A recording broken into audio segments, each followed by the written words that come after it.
I'm getting too many tabs open now. Oh, yeah.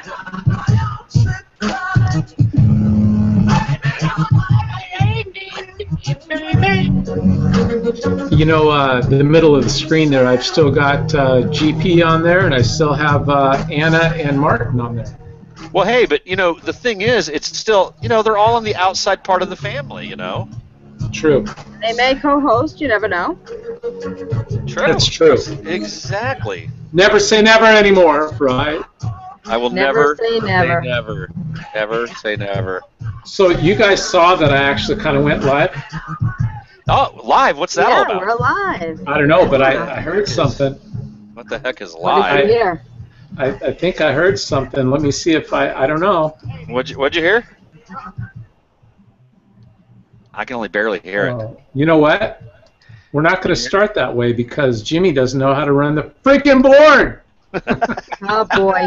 Oh, boy. Let's see if we can start the show that way. I don't know.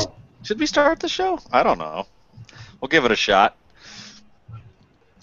Might as well. It's live. We're live.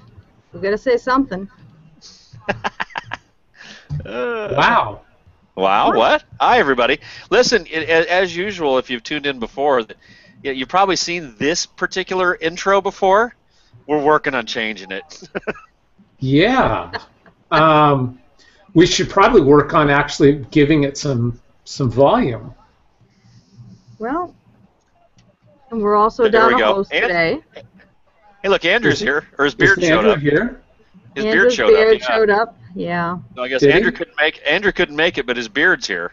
Put Andrew on the screen. There he is. There's Andrew. I want to see Andrew. Andrew's beard has arrived. Oh, that could be the Yeti. That could be the. We're not exactly sure what that is. Wait, actually, put that back on there, real close. It's a little close up. A little scary. No, never mind. I was going to say that could be a pornography type thing. Here, let's go ahead and start the show because you know what Jimmy doesn't know how to do? He didn't even know how to turn the volume up. Hey, Jamie. Andrew, Brent, JK, stop screwing around. Show's about to start. Yeah. In 5, 4, 3, 2, 1. Hey, what happened? And now, from somewhere in North America, it's The Blast!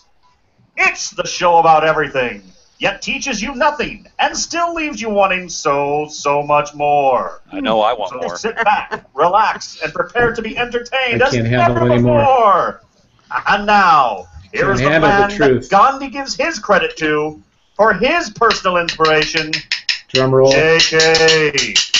Drum roll. You got a drum roll? Jimmy Coffer. Wow. Coffer. You know, we could have actually done that intro like, I don't know, 3-4 minutes ago had I known what the volume button looked like on my speakers. What is that volume button all about? Yeah. What does that do? Yeah, I don't know.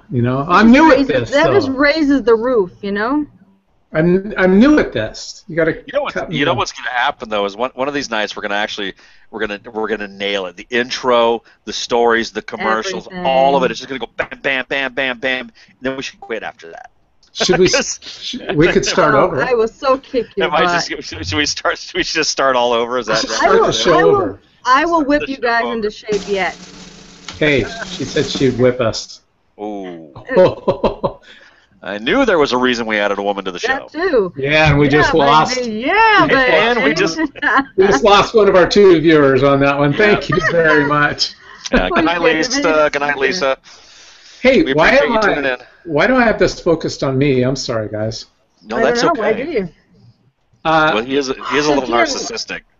I actually, I haven't been to church in like 6 months, and this Sunday, last Sunday, my daughter begged us to go to her church that she goes to, and she said some of the stuff and skits or whatever are pretty funny, and it was, I don't remember what all the sermon and everything exactly was. It was all about pride.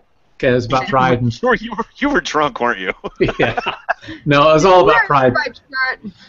It was pretty funny. Sacramental wine. Well, you know how like on worship music is all about worshiping Him, all about worshiping God. You know, like it's all the focus is on praise Him, bring Him, blah blah blah. And so about pride, they said, well, imagine if these Christian songs and everything in life was all about you. And so all of a sudden they show the guy at the piano, he's going, praise me. You know, and back to me, and the whole song there, he did like 25 of them, maybe 10 of them, whatever. But anyways, it was pretty funny. It was all about me. So it was all about me. I'm a goody two shoes, but I think if I went into a church right now, the walls would fall down. That is true. Yeah. I just say if I bring a bottle of water in, the water starts boiling. But actually, go to the old Catholic school? I mean, Catholic churches, or? I grew up as a Catholic, and then I changed over to a Foursquare evangelical church. So yeah, I mean, I make light of all of it, and I joke about that, but my heart and life and everything really is, Christ-centered. Well, okay, it's not, but I want it to be. I have to find my way back. How many beheadings is your church asking you to do weekly now? Well, is that wrong church completely. Three people had talked about leaving our church, and so the council sat down and decided that the council this and that. I don't know if our church would have a council, and we've got probably 3,000 or 4,000 people that attend our church. It's pretty big. Really? That's good size. Oh yeah. But I don't know. It's funny. So, anyways, let's start out. Let's go ahead and start out with Amy's show. Amy, can we? My show. Yeah, you can do my intro, and then you ask me about the picture that I posted, so I can tell you about that during my segment. During your segment. It's me. It's all about me. It's all about me. The world's a pretty confusing and messed up place these days, bruh. That's why I like to get grounded by listening to All Out Amy's World Events. It helps me get centered, man. And now here's Amy. Amy! Hi, Amy. Assalamu alaikum. What the hell is that? Assalamu alaikum? Yeah. That's what the Muslims say to each other. It's God be with you, and then you say back something like alaikum salam or alaikum salam or something like that. I don't know. You know entirely Muslims for my comfort zone. Yeah. Unfortunately, I've got friends who are Muslims, and I love Muslims. I don't have any friends who are Muslims. I can't say that I love them. I don't trust them, but I'm sure Amy, some decent ones. We're being recorded right now. People are watching. We love Muslims. Oh God, you're gonna play into my segment. You're gonna play right into my segment. In all fairness, though, there's a tolerance campaign and a scare campaign going on at the same time, and most of us are like, I don't know what to do. I'm gonna be honest with you. I gotta be perfectly honest with you. I have a bunch of Muslim friends on Facebook and through Google+, and some of them the ones that I have on there and make good comments and stuff, I got to be honest, seem pretty darn cool. I mean, they just sure they are. Listen, the majority of almost any group is pretty decent. They're decent. There's fringe in every aspect of it. And right. I guess what it really gets down to is, what is that? What do they call that? I'm going to draw a blank. The mob mentality. If you wound up being the only Christian in the room and of a bunch of Muslims, would there be Muslims in that room that would stand up and defend you if other people were trying to hurt you? Those are the people, and I think most people would in a scenario like that. There might be one or two in that room that want to come after you. Depends on what room you're in. If that room was in Syria or Iraq yeah. But see, that's Afghanistan or Pakistan or speaking to Amy's point, England or maybe there's where the lack of trust is I don't know what would happen if I was in Syria. Would there be people in that room that would say, knock it off? This isn't what God wants. This isn't what Allah wants. Maybe there would be. Maybe there wouldn't. I don't know. We've all asked, where are the moderate Muslims? And I actually lately, I never watch CNN, okay? I do not watch CNN or none of that stuff. And yesterday, I flipped over and I watched CNN for a little bit, and they interviewed a couple of different Muslim clerics who were like well known, and they were absolutely standing up against ISIS, saying this is not Islam. Yes, there's passages, but in the Bible there's passages that say this or that too, not teachings of Jesus that are that bad or bad at all, but they were denouncing ISIS. I don't know. I just thought that was. There's a great video that talks about the duality of the Quran, and it kind of, to me, some people say no, it's not true, but to me it makes sense, because you have all of these people who are saying it's so peaceful, and then you have this other group that's saying, we're going to chop you into pieces. So, the duality of the Quran, they talk about prior to Muhammad. The Quran talks, it's the book of Mecca, and it talks about peace and love and, all this kind of stuff. And then you have Muhammad come along, and it's the book of Medina, and it's all violence. So they take and they compare the same passages from the two books, kind of like our Old Testament and the New Testament, just reversed. Yeah. You know what I mean? So it makes sense. So you have some, and to me that makes sense. That, you have some who are following, obviously, if this is true, the book of Mecca, peace, love, and then you have a whole bunch of them who are whack jobs who are following the pedophile Muhammad. Hi, did I say that out loud? What? She said whack job. Whoa. Whoa. Amy, let's go ahead. You marry a 9-year-old, you're a pedophile in my book. I would kind of agree with that. I really would. I might have to. If you went back, if Aisha was alive today, I don't know if she'd be going, let's. Unless you were 10 or 11. Yeah, exactly. Yourself. At least wait until 11. Jeez. Yeah. No, if you were 10 or 11 and married a 9-year-old, would that be so bad? Oh no, not so much. That'd be all right. That's all I'm saying. You're literally playing. You're literally playing house. You can share my Fruit Loops. It's okay. No, but it does kind of what Jim was saying. I was teasing him, saying about an appeaser, because I came across this story. It was on Mail Online, and it's about a couple that was on a bus in England, and they were on a bus. They have a 15-month-old. MALE online. Or we got to keep this GP. This has got to be G-rated. I was going to say the same thing. Amy, we're not going Mail Online. What you do? It's Mail MAIL online. What you do when the show is over? What you do when the show is over? There's none of our business. Zip. I'm actually a subscriber to MAIL too. All right, go ahead. Okay, so this couple is on a bus, and they have a 15-month-old child who has autism, crying, cranky. So what do we all do when we have a child that's cranky? You sing to them, right? So I guess there's a show, there's a popular show in England called Benny Hill. Peppa Pig. So what's Peppa it called? Pig. Pepper Pig. Peppa Pig. Pepper Pig, of course. P-E-P-P-A Pig. Okay. Okay. And Peppa Pig.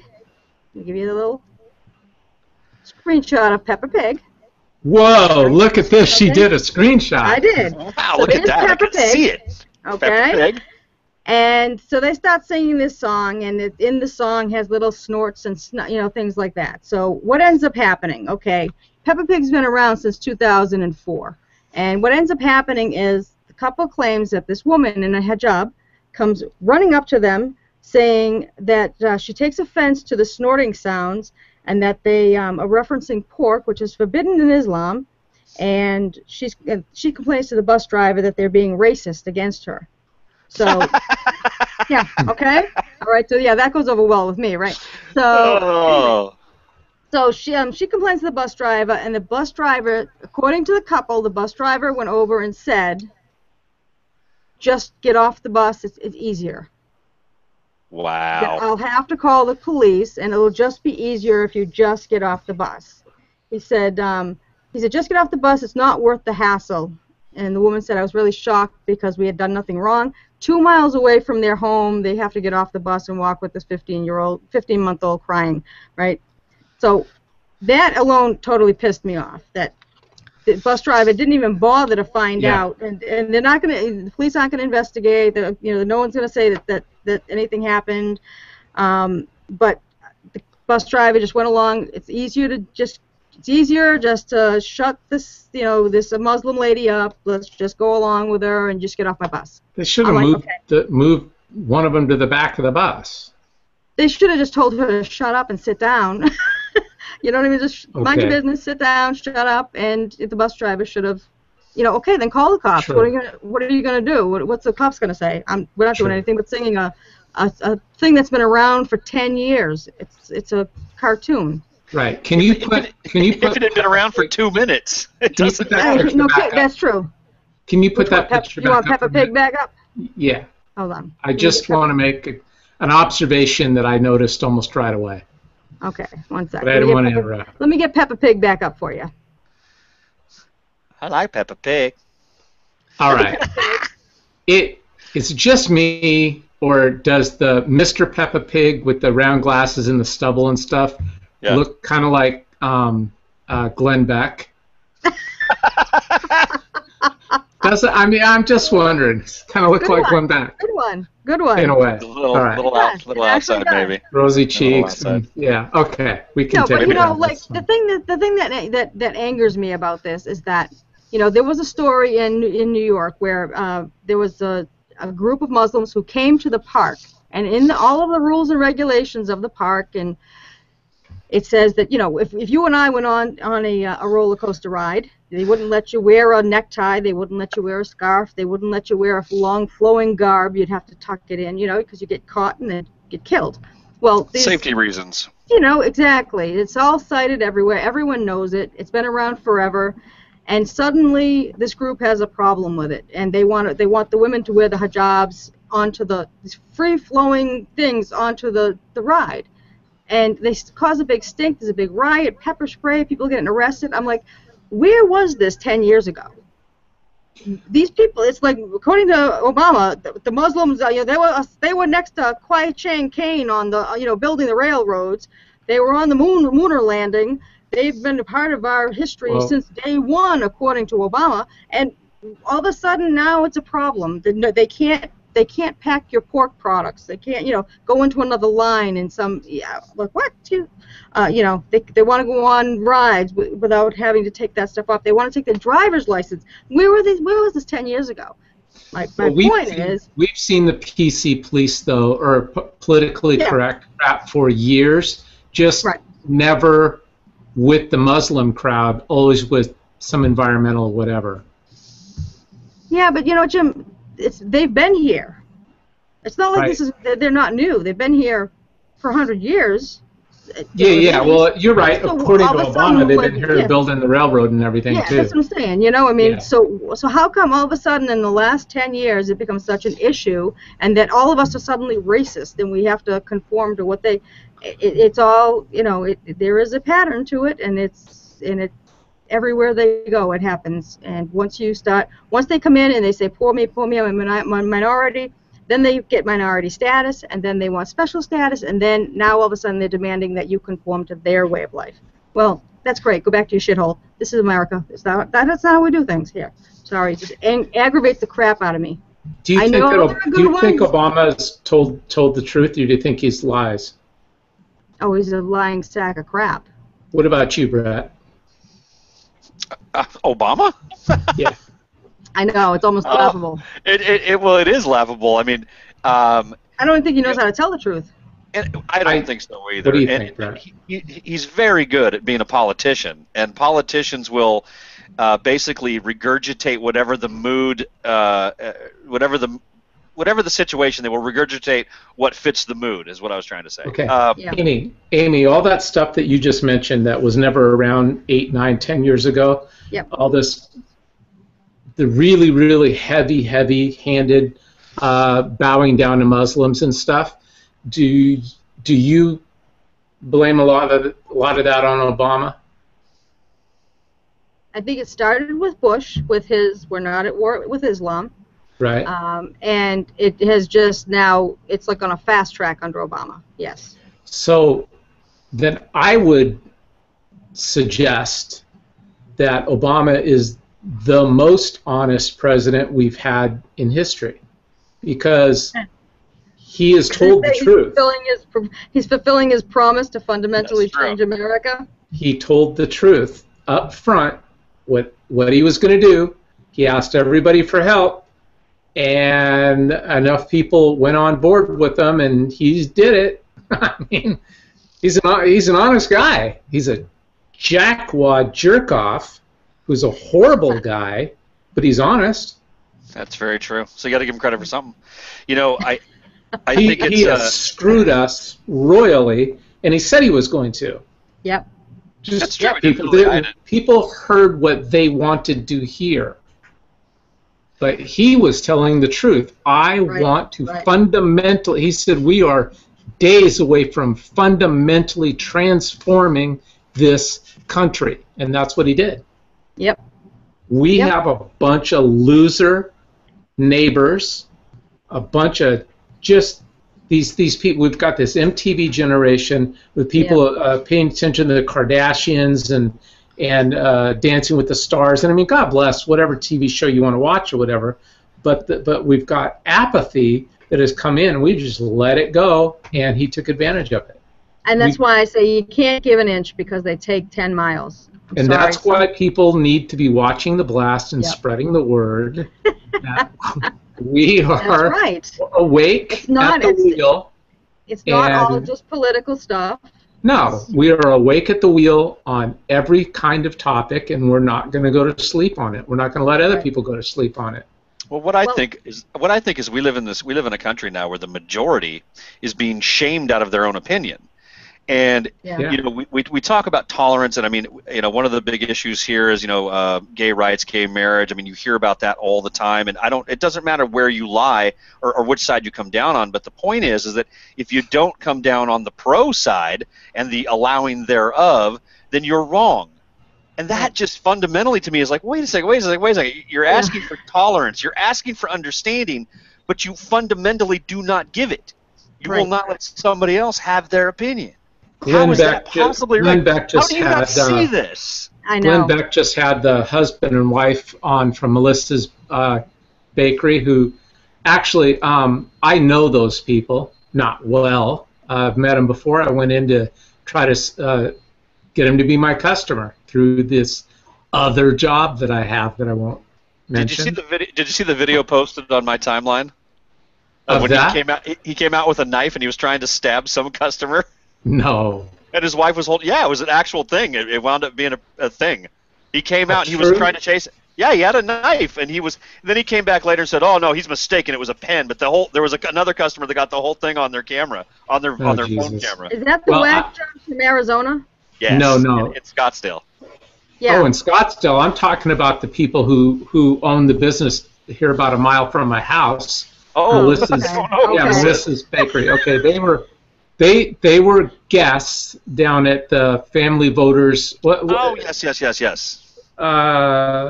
Family Values or whatever it is just had a convention, and Ted Cruz won the straw vote for it. Family Values. Right. I know what you're talking about. Yeah. I know what story. So, anyways, the guy and his wife, Melissa, and them, and she was crying because she said, "I'm shocked that we had to lose our business because we didn't want to make it." She said, "We made cakes for gays and for everybody, but when they asked us to make a wedding cake, I said no. Because of that, we lost our business. Forced to lose the business by the state of Oregon." Yep. It's absolutely so the government outrageous. Whether you're straight or gay, if the government telling you how you can think and how you can operate under your belief system does not scare you, I know. What does that do to the signs that say we refuse service if you don't wear shirt or shoes? Is that out the window now too? Absolutely. What they've set a foundation and a precedence for.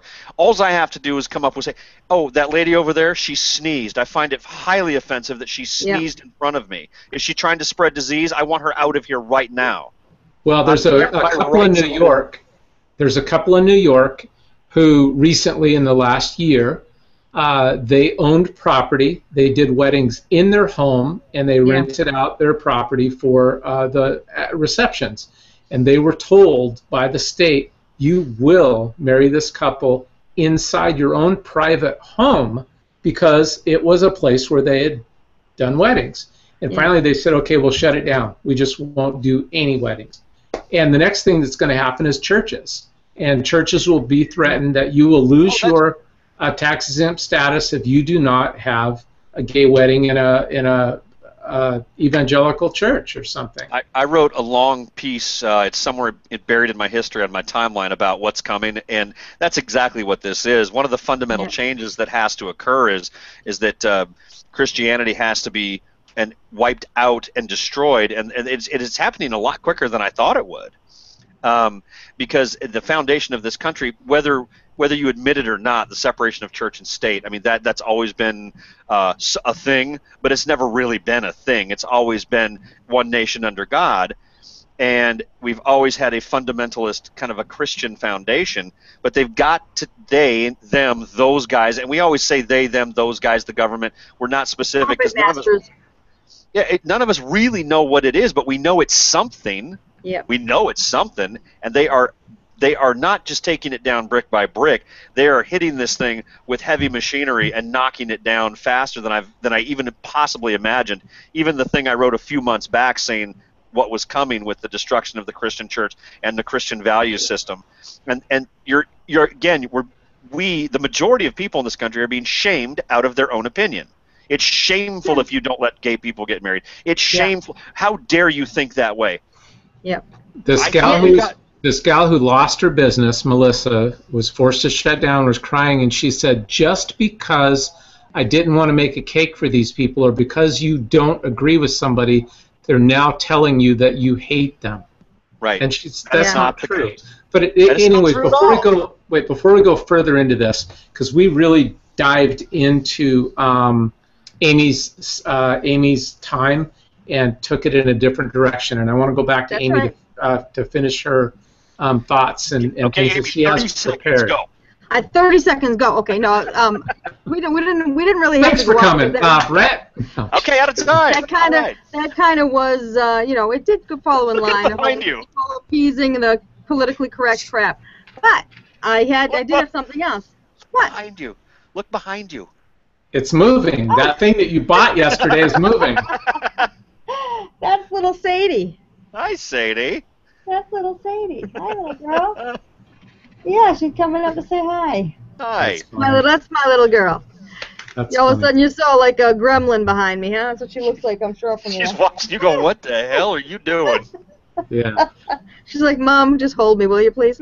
No, I just want to say, hey, I don't want to say I told you so or anything, but, this afternoon I'm going through, see what the world events are, and on the home front, we have our first Ebola case diagnosed in the United States. All right. Yeah, the first infected patient coming back from West Africa. And let's see here. You'll find this interesting because there's no tinfoil hat conspiracy theory here. Didn't I say I think it was being done on purpose? Did I not say that last week? Yes. Okay. Oh, of course it is. Stocks and small biotechnology companies working on Ebola therapies or vaccines rose on the news of the U.S. Ebola patient in after-hour trading. Why didn't we buy stocks 3 weeks ago? You know how stupid we were, right? How stupid are we? It was right in front of our face, too. Yeah, that's not even insider trading either. That's just common sense. No kidding. I'm like, we knew it was coming, and now these people are making a killing because they're trying to decide whether or not they're going to treat him with this new vaccine. You're so full Amy, of crap. are you talking about the case that they found in Texas today? Correct. Yeah. Yep. That's the first one. Okay, now I didn't read exactly about that, but did this person come back from? It was a flight. Virus? It was a flight from Africa to the United States. Yep. It was confirmed he was fine on the plane. He became ill after getting off the plane. He then went to the hospital where they then diagnosed him as having had it. So who knows how many people he exposed himself to? Set aside the plane. I mean, everyone on that plane has to be tracked down and tested. No kidding. Yeah, because it says generally the symptoms appear between 2 and 21 days after infection. And they said that he had developed the, after recently traveling to West Africa and developing symptoms several days after returning to Texas, the patient was admitted to an isolation room in Texas Health Presbyterian Hospital in Dallas. Why are we even allowing people to travel there unless it's like, I don't even get it. It has to be done on purpose. There's no tinfoil hat there. Well, the tinfoil hat that I would throw in is, did it really happen, or is this just a story? I mean, did this, was it given to this person? Is this I think they do this stuff on purpose because I think there is a bigger mission behind the fear campaign that is being built by this. Yeah. And pharmaceutical companies need the money. They're not getting a lot of it right now with Obamacare. I think it's somewhere on. I think it's on page 2,704. The government promises to invent a new disease every 2 years. Yeah. So do you know? I mean, thanks a lot. I was spewed. Yes. In the next 2 to 3 weeks, we could literally be seeing an outbreak here in America. Yeah, and this stuff, I mean, between 50 and 90% death rate. Okay. I am not leaving this man cave. Just drink fluids and take vitamin C. You're fine. There you go. Don't wash your hands. Don't use any of that stuff. Before you go on, I want to say I had a good friend pass away. I'm going to show you the picture again here. Oh, that's what that's about. Okay. That's about 2007 at Gillette Stadium. His name is his nickname was Boss. His name was Wenge Lusenge Bosunga from the tribe of the fishermen, and he's from the Congo. And he was a coworker. So you're either 3'2" or he's a very tall man. I'm 4'11" and he's 6'9". So we made quite a pair when we were like debating politics because we are exact opposites. Wow. But we always stayed friendly. He was a great guy, great person. Unfortunately, he developed pancreatic cancer. Oh, man. Not even a year ago. He has 2 kids under 6, and he was only 39 years old, and he passed away day before yesterday. So everyone shoot a prayer up to heaven for Boss. Yeah. There's a gal that Brett and I used to work with, and I don't know, Brett, if you ever worked with her, if you know who I'm talking about, in the credit department, who lost her husband to pancreatic cancer. And they thought that they got it. I mean, it's like a 5% success rate. Yeah. And went to Cancer Centers of America, did all that, and then it started to metastasize itself. That's bad. I mean, that's what who's that actor? Ghost. And Patrick Swayze, yeah. Well, even John Steve Wayne. Jobs. That's what Steve Jobs had it. Oh, that's what Steve Jobs got. Wow. Yeah. Yeah, and if you got the money that Steve Jobs has and you still die from it? Yeah, exactly. Wow, that's too bad. Yeah. Sorry to hear that. Well, so that was a little sad news for me this week. Yeah, we've got a really exciting, I hate to segue into saying something we've got really exciting after that's okay. Go ahead. hearing that. I apologize. But we've got a really exciting segment coming up here that's been well thought out and well planned, and I got all ready for it. So here goes. Now it's time for This Week in History, brought to you by the man behind the frozen curtain, i.e. Canada, Andrew. Yay, Andrew! Hey, hold on, let's see if I can. Is Andrew there? Where's Andrew? I don't know. You might be here. Let me see if I can. Andrew's not down there on any of the screens. There he is. Oh, there's Andrew. Nice, Andrew. Poor Andrew. Hey, Poor Andrew. Hey, Andrew's beard. Hey, he's in bed having some spaghetti. Yeah, thanks for coming. Spaghetti. I don't know what that is. I don't want any. Spaghetti. So, of all things, Andrew used to bust Brett's balls over his internet connection, just say Brett had the worst internet connection and blah blah blah blah blah, and it was probably true. For a while there. Brett's been pretty pretty darn solid for the last 6 months, I gotta say. Oh yeah, I spent the money. That's why. Yeah, well, and Andrew supposedly had his wireless speed and all that, or it was like 250. I mean, it's like our speed can be maximum like 50, whatever megabytes or whatever. Yeah, MPBs or whatever. It was like 250, and then he went down to 3, and now he can barely even get online, allegedly. Right. So anyway, so here is Andrew's segment right there. And we're rolling through it. I answered the question. Okay, done. And thank you. Yeah, we're not even going to talk about his segment just yet, but next time. So, but we do have someone who is ready to go. What? Yeah, baby. I really wonder what those black helicopters are all about. Well, so does our very own Brett Harris. So join us for our tinfoil hat truth of the week. And remember, he's killing me. They're always watching. They're always watching. They're always watching. They're always watching. I love the eyeballs. Dateline, 1969, July. Who remembers the moon landing? Does it, before we go on to the moon landing, does it bother you guys to see the big, huge eyeball just moving around there? Oh, no. No, I think it's hysterical. I love the eyeball.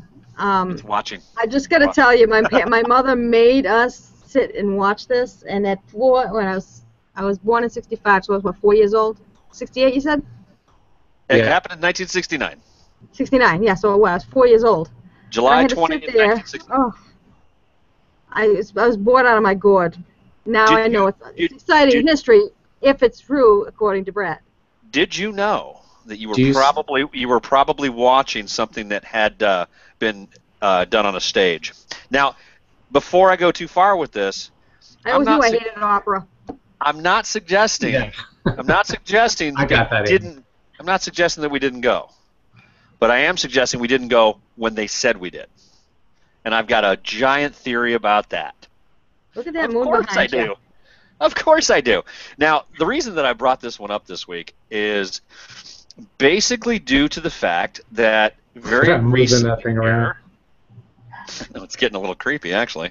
Do you see I'm moving that eyeball around? Oh, yeah. Hey, have you guys ever heard of a page called The Blast? A very similar name to the show. The Blast. Maybe some of you who are watching and listening have been to our page, and if you haven't, please click on our page and like us. The Blast. It's right here on Facebook. What you see on your screen right now is a screenshot from something that Jim. Do you have us over on mine? Yeah. I put up a little story that the Chinese lunar rover finds no evidence of American moon landings. And I've always been a little suspect with that whole thing. I've watched a couple things. There's a link down below it called Dark Mission. The production on that movie, it's a documentary style film. It was done by the British. There was just some. I don't think it was a BBC production, but it's obviously a British production. But it's relatively hokey. The production is, but the material inside it is actually very, very interesting. And it really got me to thinking about it again, and I wound up spending a little bit of time watching the first part of Dark Mission again, and it kind of re-sparked my interest. But the Chinese are basically saying that we've sent a rover there, and we don't see anything. We don't see footprints. We don't see leftover landers. We don't see leftover cameras. We didn't find leftover lunar rovers. There's nothing. We don't see any evidence of you being there.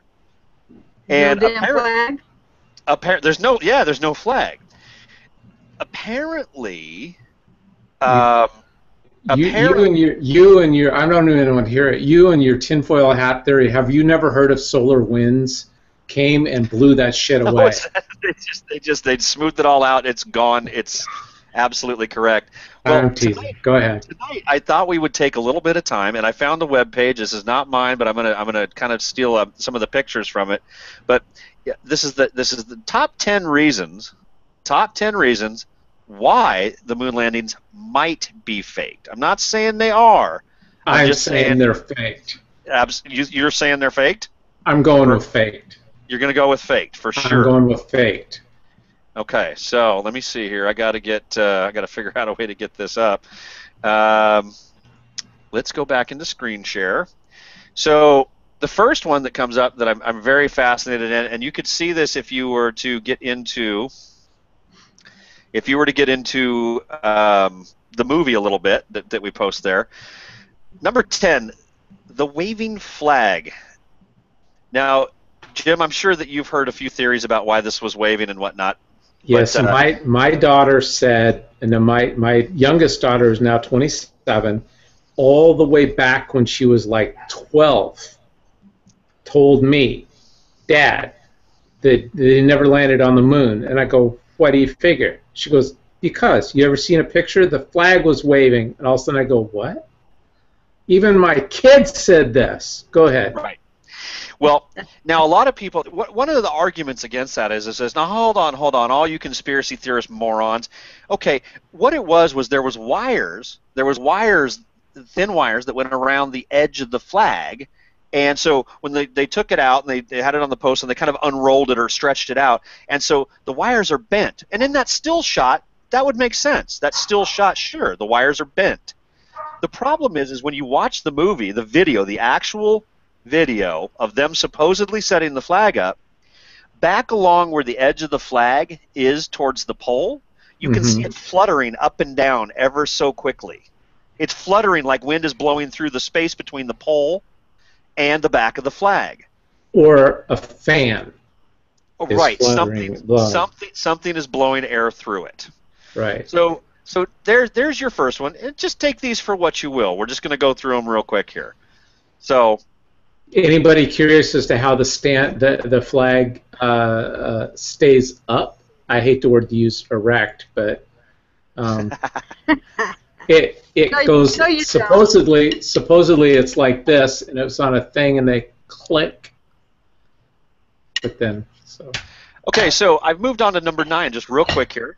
Okay, this one fascinated me today because this one I hadn't actually thought about this one. This was a new one to me today. The lack of an impact crater. This is huge. I never thought about this. When this lander supposedly came down from space and landed on the moon, it had rockets coming out the bottom of it to slow it down. Right. Well, we know if you see the footprints in the foreground in this picture here, there's obviously dust, thin dust all over the moon. It leaves very, very, very solid-looking footprints of where they had stepped. Somebody smarter than me noticed that there's no dust blown out in a concentric circle underneath the lander. It would have created a rim. It would have created a small crater. It might not have been deep, but there would have been one. There's none. And there's several pictures like this that show underneath the LEM there was nothing. There was no movement of the dust. There was no little hole. There was no blown out. Jerk-offs 40 years ago never imagined we would have the internet and computers exactly like now. They never, and also mind you too, when you see these pictures, you will never see a picture with stars in the background, and that's a pretty simple theory. If these were all faked, it would have been very easy for people to say, well, wait a minute, if they were on the moon at this time and it was from that angle, then they should have had this star in the sky, this star in the sky, and that star in the sky, but we're not seeing those stars. They would have had to have recreated space behind them, so they came up with these cockamamie explanations that, oh, when you're on the moon, you can't see stars. What? You know what, though? I would want to ask, I guess we couldn't ask the Chinese because they only landed a rover, but anyways. Yeah. All right. Okay, so moving on. So number 9, we'll move on here to number 8. Now, this is my favorite one. Jim, you'll love this one, and anybody who has any understanding of the way that light works, single light sources, multiple light sources, above light, side light. In other words, light creates shadows based off of the angle of the source. That's all pretty standard common knowledge. This is one of the biggest things of all time that proves that there's something real fishy, if not that they were completely faked. And this is it right here. If you look at the rocks in the foreground, you can see these rocks here. The shadows, and obviously the arrows are drawn in to help out, the shadows are actually kind of coming almost towards the camera in this particular picture. If you look out in the distance, you can see an astronaut kind of behind the square there. You can see the astronaut up there walking back towards the LEM. Somebody's standing here taking a picture looking backwards. Look at where the shadow's going back here. It goes straight back. It should come this way. If the light was the sun, and that was the only source of light, all of the shadows would travel in exactly the same direction. They have to. There is no other explanation for it other than multiple light sources. So the astronaut's shadow should be forward about... His shadow should be right about degrees. here. Right about here. His shadow should be coming. We don't even see his shadow from the astronaut here. And then we can see... Wait, is that an astronaut there? I thought that was a square. There's an astronaut there. Right. But then go to his left foot. Put the thing on his left foot. Right here? No. That's his left foot. That's an astronaut right there? Yeah, it looks like he's walking towards the limb. Then what's over to the right? This here? Yeah. That's the lander. That's the lunar lander. Oh, I thought that was the astronaut from where I'm at. No, this is the lunar lander. This is the much bigger object, and this is casting a shadow, but the shadow is in the wrong direction. Now, if you notice these little cross marks, all of the cameras they supposedly took to the moon had them, and these are actually in there specifically and very purposely on every picture, because it allows you to do and this is math that I don't understand, but you're able to triangulate because of these, and you're able to tell distance with them. Yeah, they asked for those to be put in there. Correct, and it helps you figure distance. Anyway, so we know that this is most likely an actual camera that they say they took, but because again, they interviewed the camera maker who specially designed a special camera for that atmosphere and asked specifically for They invented a special camera. Problem is, they didn't take special film. The film would have been wiped out traveling through the Van Allen belt. Anyway, that's a whole nother topic. We won't get into that tonight. Anyway, so let's move on. Let's move on. Thank God. Oh, wait a minute. We will get into it. I'm kidding. The Van Allen radiation belt. I won't spend too much time on. I won't spend too much time on this one because this just gets into a little bit of kind of like, the Earth's magnetic field actually holds in place a certain level of radiation. It's a big belt or a big bubble around the Earth that is just chock full of intense radiation. It's not being protected by the atmosphere. There's no filter. But the magnetic field kind of keeps it it keeps it away from the planet. Anyways, it creates a super high dense area of radiation. Theory goes is that we didn't have the technology back then to actually pass through that without the astronauts being completely cooked or dying by the time they got to the moon through extreme exposure to radiation. You know, we're talking about, somebody who, if you walked out to where a nuclear power plant melted down, if you went the next day and just stood next to it for a while, we're talking like that type of radiation. So, anyway, there's some argument there. Moving on to number 6. This is a good one. I've always liked this one. And you'll notice this in a lot of the pictures that were taken on the moon, supposedly. You have a lot of reflections in the masks, and that's great. In this particular one, and this one they even admit, it's a little shaky, but it is a reflection right here in his helmet, and it's kind of hard to say what it is, but the theory goes like this. If you look at it, it kind of reminds you of a light that you would see on a sound stage. It has a very similar shape anyway. In other words, there's a light hanging above this picture somewhere up in here. So if you read this little bit, after the photographs of the moon landing were released, theorists were quick to notice a mysterious object shown above, the reflection of an astronaut's helmet from the Apollo mission. This appears to be hanging from a rope or a wire and has no reason to be there at all. In other words, okay, it is a reflection of something, we know that. But what would it be? If it wasn't a light, okay, what is it? Fine. George Bush. It is George Bush. You know what I think it was? I think it was the guys who did the atrocities on 9/11. I think it's them. They're up there. Okay, moving on.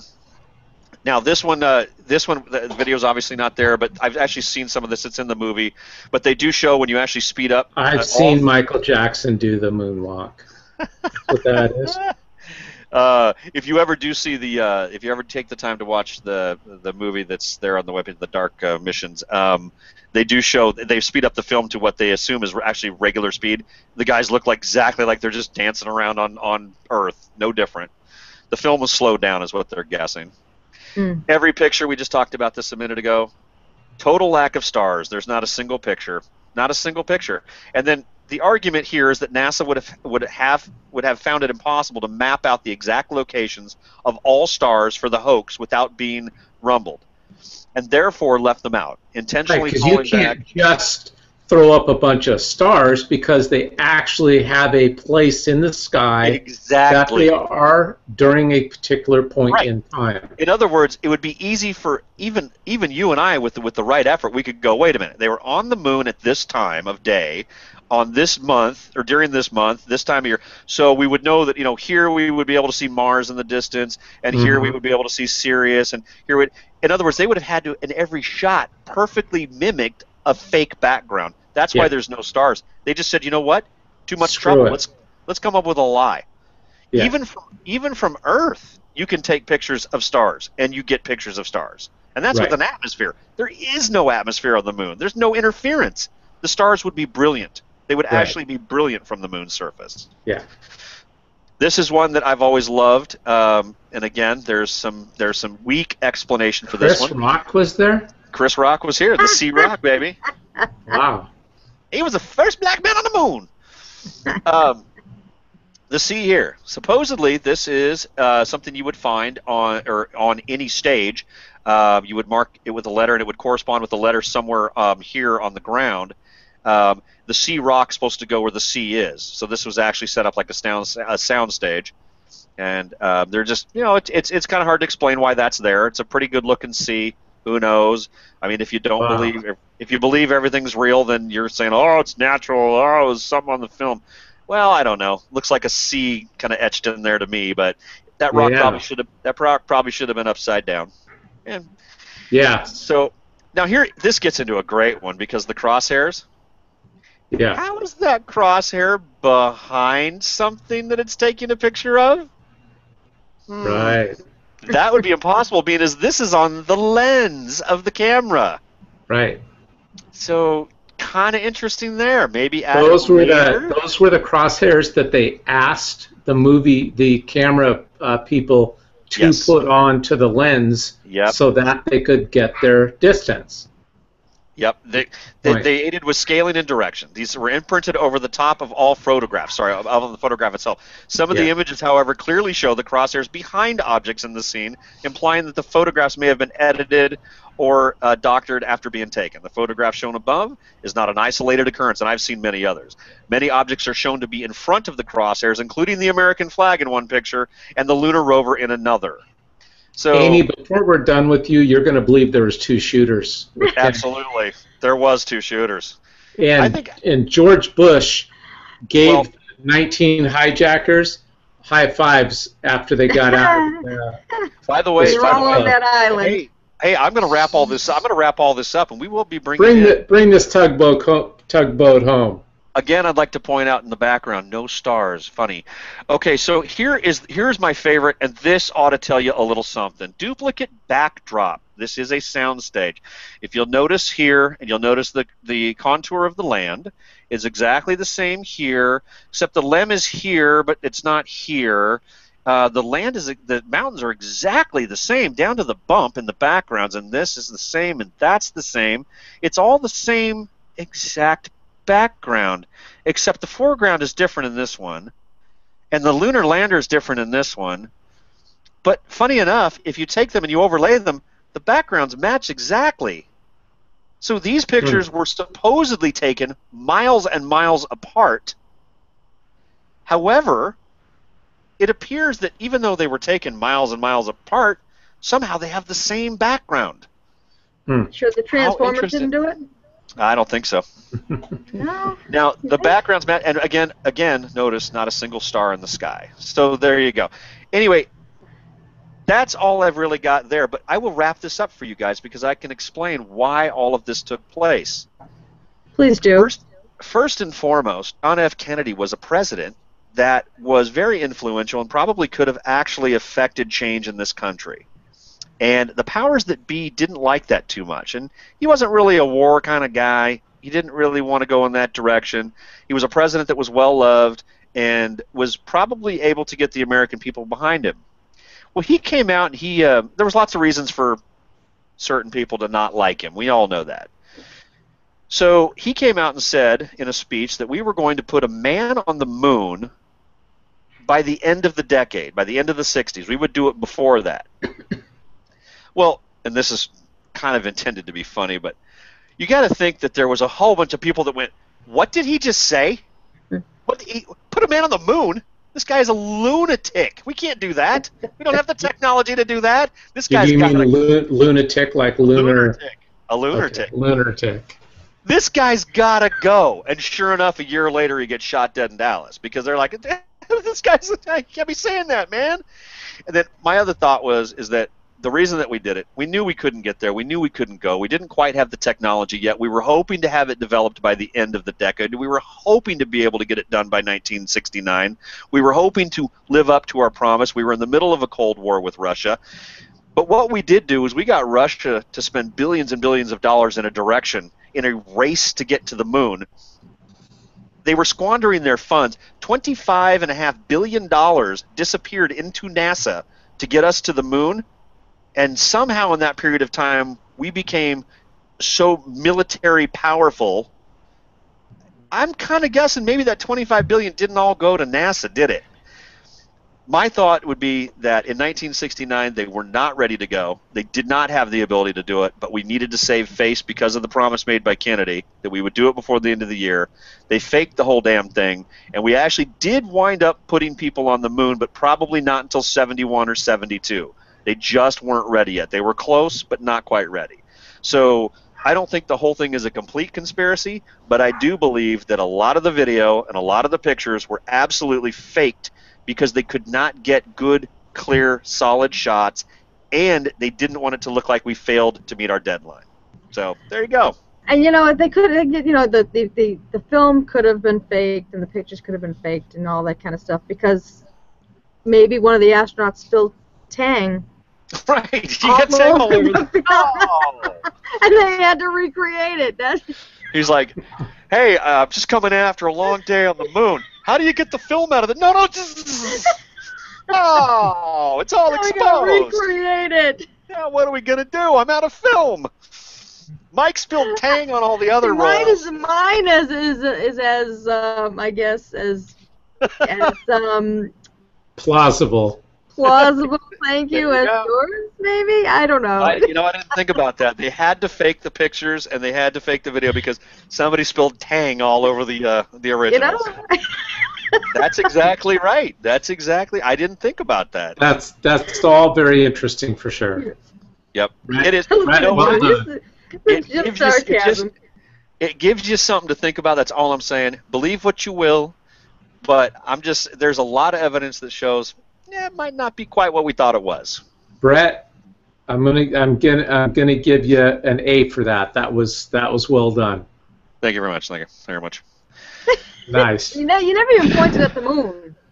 Oh yeah, you guys didn't see. I had my tonight. I have in the background. See, I've got is that what that is back there? See, yeah, the moon's right out the window there. See it right there? Yep. I made sure that I had my whole camera set up. It was watching you the whole time. Is that's really what that is? So yeah, why does it stay in the same position for so long? Oh, I've actually got my room is rotating. It's on the same slight rotation of the Earth. So I've actually got my entire office here. It's actually turning slowly to keep it in frame. Right, I just want to make sure. Right, exactly. So. All right. Are you saying there's a constant light source that might be faked? Because that is ridiculous. That is the moon. Okay. Absolutely ridiculous. All right, here we go. Why is my room rotating so preposterous? And now, we would like to ask you to join us for JK's rant of the moment. Are you freaking kidding me? And stuff. I like that. Stuff. And stuff. What kind of stuff do you got for us today, Jim? I don't know. I got a bunch of stuff. What else? Amazing people in history. Screen share. That's a little note to myself to tell me to share my screen. And there's your cue. Yeah, let's do. Okay, so I'm going to pull that down. Let's pull this up. I've got so many different things going here. We're going to share my screen, entire screen. Hit share, and let me know if this works. Hey, it's me, so it's all good. Hey, there you go. You are screen sharing. Take that down. Aha. Does that work? It does. I can see it totally. This is Jonas Salk, inventor of the polio vaccine. I came across this little website a couple weeks ago. I don't remember where it was on, Gawker or something like that, inspiring people. And there's several inspiring people here that I think were kind of amazing. He refused to patent his invention in order to keep the cost low. He basically forfeited $7 billion in order to save as many lives as possible. And his family is still pissed today. Which is probably true. You know, this is back in the day, you had people like this and Tesla who, you know, gave away electricity because he just didn't want people to be in the dark. Tesla got gypped out of his situation. Yeah, he did. Here's a guy, Dan Black. Since he was paralyzed nearly 4 years ago, Dan Black has dreamed of getting out of his wheelchair, but he recently gave it all up to help a boy with disabilities. The man pictured in the wheelchair is Daniel Black, paralyzed since 2009 after a bicycle accident. He had raised 22,000 lira. It's too bad we don't have somebody from England to know what that is. Probably $19,000. And back in 2009, that was a lot. For a revolutionary operation that would enable him to walk again. Then he read about a 6-year-old Brecken Vaughn who had cerebral palsy and needed a similar operation. Black donated each and every penny he had raised to Brecken's cause. It's kind of a good story guy. Dobry, I can't say that. Dobry Dimitrov, Dobrev, whatever. See this old man? Here's why he is one of the best people in the world. This 99-year-old Dobry Dobrev, a man who lost most of his hearing in the Second World War, has spent decades traveling 25 kilometers. I hate it when they do that kilometer crap, right? I don't know. I don't know what that is. Is that like 8 feet? A bunch of miles, probably, by foot every day, decked in his homemade clothes and leather shoes from his city of Sofia, Bulgaria, where he spends the day begging for money. Wait a minute. What? There's got to be a punchline. I didn't read these, I'm not sure what that is. And that goes nowhere. I didn't pre-read these. Is he the best? Is he the best beggar in the world? Oh my God! Isn't there anything? Really? There's no more. Okay. Blah, blah, blah. He's in homemade clothes and leather shoes. Wow. Okay. Maybe I better pre-read these. Jose Mujica. I don't know. The world's poorest president. This is kind of cool. He donates 99% of his salary to charity. He is the world's poorest president, and he's from. Yeah, thanks for coming. I appreciate you putting where he's from on there. The Gulag Gang, these women got together and they helped stop domestic violence. All right, I'm so glad that I put this one up. They beat the crap out of husbands that beat the crap out of their women. Is that what it is? Did you know there's a gang of women in India that go after abusive husbands and fight to stop child marriages? Okay then. So I'm going to move straight across the top of my screen and just share screen for a minute. We're just going to blow past these. This was interesting to me because being in the restaurant industry, and we've seen so many stories where people do not leave a tip. Here's a couple who received horrible service, does the unexpected, and it's going viral. And basically what happened, they went to this restaurant, they received horrible service.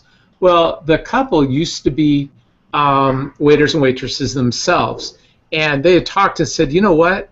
I see the problem. This poor guy's got 12 tables. He's working the bar. He's working this. he's overran. So really, it's a poor owner. Has got this guy. That's why they got poor service.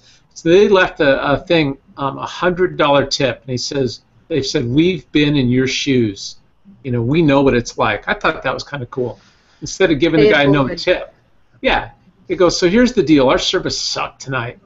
Took 20 minutes to get water, 40 minutes for an appetizer, and over an hour for an entree. People all around us were making fun of the restaurant, blah, blah, blah.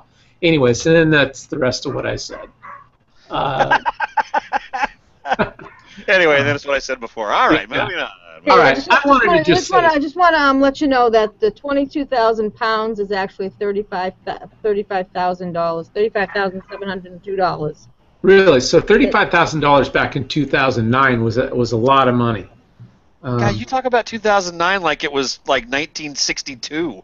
These days, it's not that long ago. The law's changed in 5 years, I got to tell you. Well, these days, $35,000 will get you, I don't know, what do you think, 2 or 3 ads on our show? Exactly, that's all it would take. On the blast. On the blast. I thought this was interesting when I heard about this. Okay, so it's old news. That's fine. There was 2 Afghan soldiers in America. They went missing. We found them trying to get into Canada. Blah, blah, blah. Who cares? 3, right? What? 3 of them. 3. But what didn't get really publicized that well was the Afghan soldiers went to a Cape strip club before they went missing. So they were out boozing it up. You know what that means. Who did that the night before they set off in their little airplanes to go into the trade towers, allegedly? Well, nobody, because it really happened. The point is, in Islam, they're not supposed to drink alcohol. And I'm going to do another story in a few minutes about this, or see naked women. Yeah. And before they got all, I hate to say that, pun intended, before they got all jacked up the night before, they went to a strip club.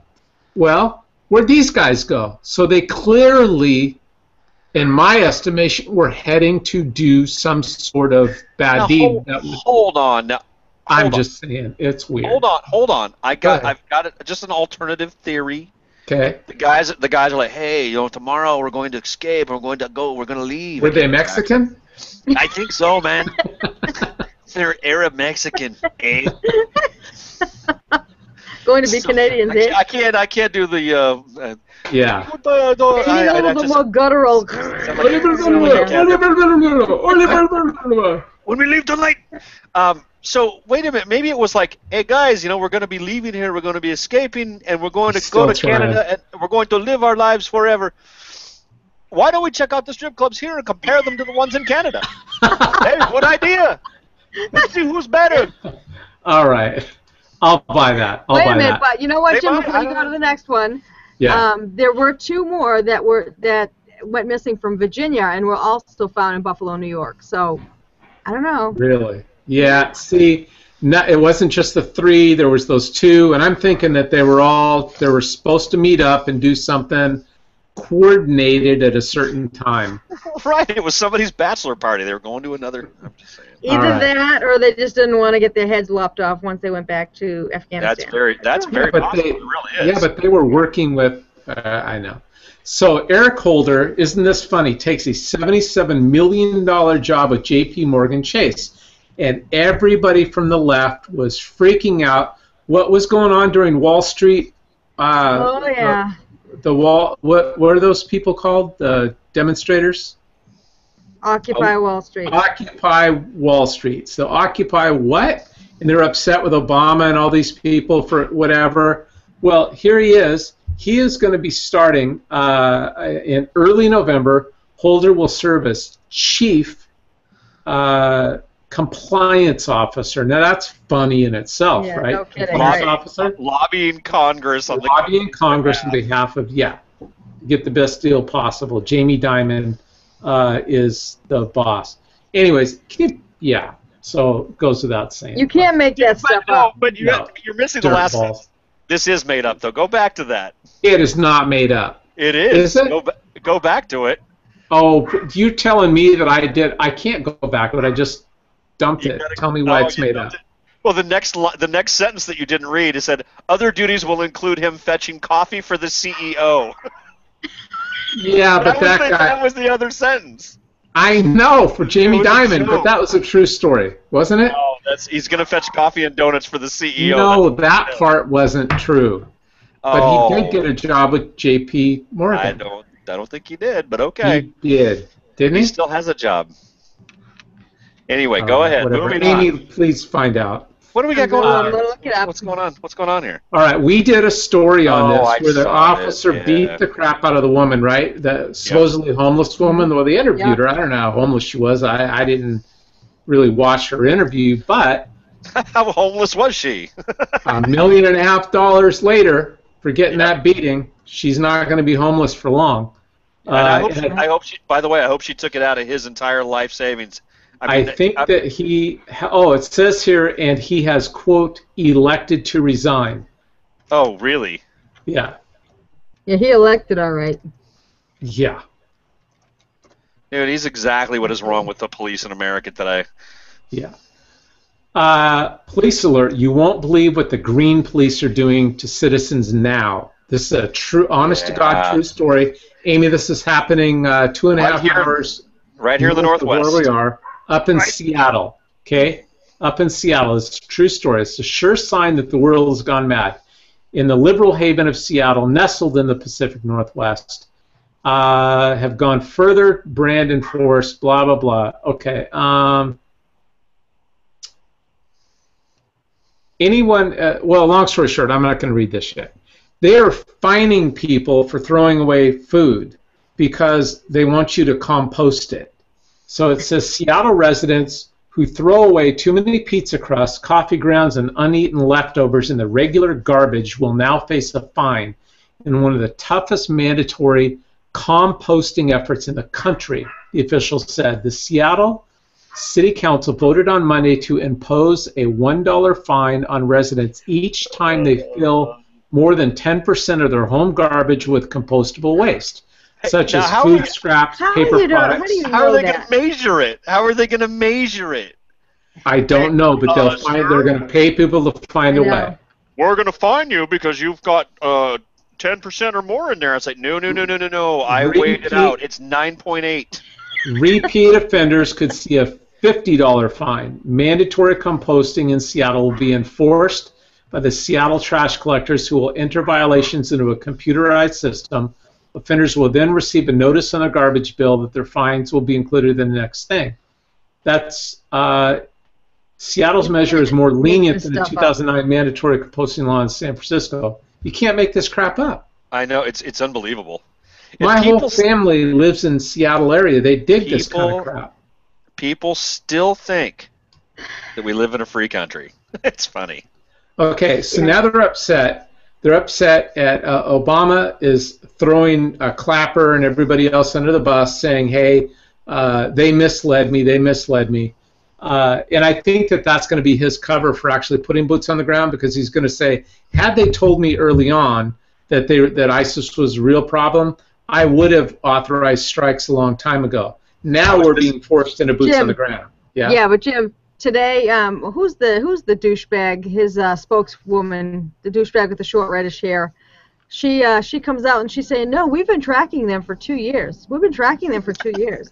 But nobody could have known. Now the spin is nobody could have known that the Iraqis would have laid down their weapons and just walked away and surrendered. So then you did know about them for 2 years, and you were just now you're just lying. Like, when were you lying? When you said you didn't know about them? Or now that you said Obama has known about ISIS since the CIA created them. And it's been, I'm sorry, but that's exactly why. No, I agree with you. And then they go on to here. When you start to sell the story, then you got to go, I didn't know. What are you talking about? Yeah, no kidding. The Government Accountability Institute, the GAI, reveals that President Barack Obama has attended only 42% of his daily briefings. Okay. Now, this goes to the next story. I pulled up his voting record when the 3 years he was senator. He missed over 25% of his, or almost 25% of all of his votes. He missed 314 votes. So he's an absentee senator. He's an absentee. They said they give him his briefings every single morning. Now, whether he chooses to sit around and talk to people about them or even open it is another story. Well, it's worse than that because when he did go, he voted present. Exactly. He didn't vote. He didn't vote either way. He just voted present. Yeah. The next story that's up here, you can't read it, but it's a story about KFC in England has banned, this goes back to alcohol, has banned the use of those little hand wipes because they've got alcohol in it, right? So I made a comment earlier today. It's got 65 likes already. I don't know how many. I haven't refreshed it because I don't want to lose this. But I said, alcohol ban in the Quran? So holy moly, somebody should have told those 19 hijackers. Anyways, this is exactly what I just said, you know. And then the two guys, I said, but I've got it. KFC should just hire some strippers, and then they can use wipes, and the Muslims will be okay. Because obviously strippers are okay, and drinking it with strippers is okay. But it would give a whole new meaning to, can I have two breasts and a couple thighs, please? That's exactly there right. You go. And suck on the wipe. Yeah. Suck on that bone. Whoa. The issue there is that they actually have, that's a halal KFC. Yeah. Yeah, I didn't understand what that meant. A halal. What the hell's that mean? Halal is the way that they slaughter the meat. They have to praise. They have to offer it as an offering to Allah. In all fairness, it loosely resembles kosher. It's the same type of thought process. So not all KFCs that ban that. No, it was just this one. This one was designated. It was built in probably a very highly populated Muslim area. Enclave. And so the owners are probably Muslim. Then I can go along with that if that's what they're all about. And the owner of if the owner of that KFC has said, I want to be a halal KFC, then you go along with your customers. Do you realize that the alcohol in those wipes is not consumable? It's isopropyl. Doesn't matter. It's not alcohol. Made with wood. It's meant to cleanse. It's meant do you realize that agreeing to bless dead chickens is also idiotic? And he agreed to do that. That's true. Well, it goes a little bit more than that too, though. The halal, the way that we slaughter chickens and cows, we kind of knock them out, and then they're alive, they're hanging upside down, they slit their throat, and the thing's flying all over the place, and they're blessing it to praising Allah and all that crap. Yep. I'm like, I'm all set with that. So they basically torture the animals, and that's what they want to eat. Who's Irene La? I can't pronounce your last name ever, Amy. I'm sorry. La Violette. My sister. Oh, okay. Why? What'd she say? She friended me. I don't know. I just friended her back. I just got a little blink, so there you go. Wow. All right, so we're not going to cover this because Amy did this. CDC confirms first case of Ebola. Tell you, Eric Kohler, it's a parody. It's a satire. Is it? Satire story, yeah. And that's why I brought it up. I just wanted to find out if both you guys would catch on to that. Thank you. There you go. We are. Thank you. Exactly. Which one now? What was funny? Eric Holder. Eric Holder, $77 million job. Oh yeah, that was complete satire. You guys got me. Doggone it! I was trying to pull one over on you. I didn't doubt it, but that he would take a job with them. No, he will get some type of cush job like that. Oh, yeah. Because of his influence. Right. And then he's going to be on the Supreme Court. Well, he said, no, I don't think so. I don't think he can make the Supreme Court. Can you imagine? He did say, can you imagine? I will never give up this fight. I will continue to fight.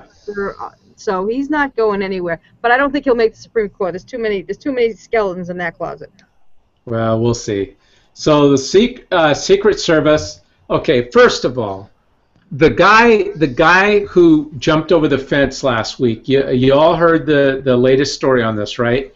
Mm-hmm. He didn't just get to the front door. He got down the east wing and through an unlocked door. You heard that too, right? Yep. Mm-hmm. Absolutely. Okay. Now he was fixing a cocktail when they finally got him.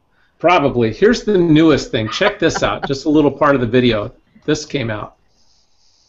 Oh, never mind. I can't play that.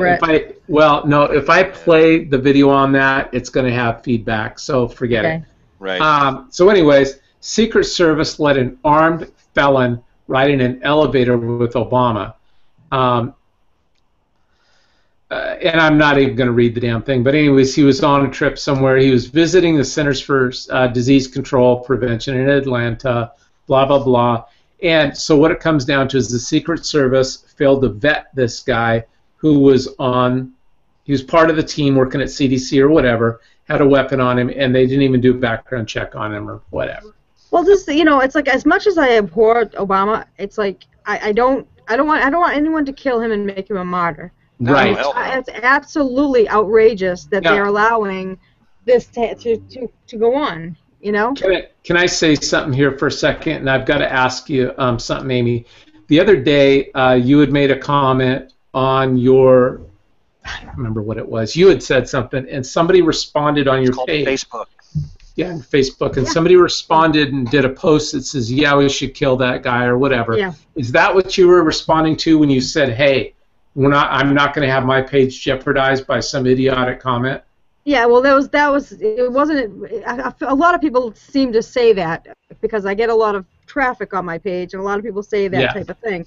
And never once have I ever said that I want anyone to kill the president or any member of the House or Senate. Never. Let me say that's not happening on my watch. I would love to see the ideology that these guys spew. The president, first and foremost, I would love to see their ideology and their thought process killed, destroyed, removed. But not them.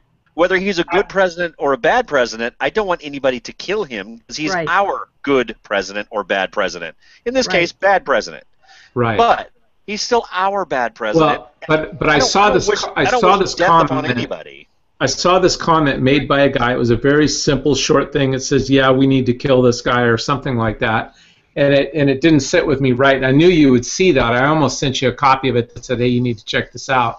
Because you got a guy on your page, you made this comment, and I knew that you wouldn't agree with that. So I was just wondering, because then I read a comment this big from you today that said, "Hey, douchebags, keep this crap off my page." I'm not going to have my page shut down because I have worked too hard. Comments. I've never had my page. I've never been blocked. I've never been put in Facebook jail. I've never been deleted, and I never intend to have that happen because someone else makes a stupid comment on my page. So I'll never like anything that says no one can ever get me for liking some stupid comment. Right. Hey, did you guys? So did you see this part here about Megyn Kelly did a story where she lined up George Bush and Obama, and all Obama has done since 2008 is said how far away from Bush he was going to undo everything that Bush did. You still there, Amy? Yep. Okay. He said everything that Obama's ever wanted to do was undo Bush. So I don't know if you guys saw this, but it was kind of, I thought, to the left's horror is Obama becoming Bush. And this was kind of an interesting little video she put together. Let's see if I can start this. We're not going to play the whole thing, but watch this as we compare the message delivered from this podium 13 years ago and the one delivered today. We have reaffirmed again and again that the United States is not and never will be at war with Islam. Islam teaches peace. The terrorists are violating the tenets of every religion, including the one they invoke. They have embraced a nightmarish vision that would divide the world into adherents and infidels, killing as many innocent civilians as possible, employing the most brutal methods to intimidate people within their communities. The terrorists call their cause holy, yet they fund it with drug dealing.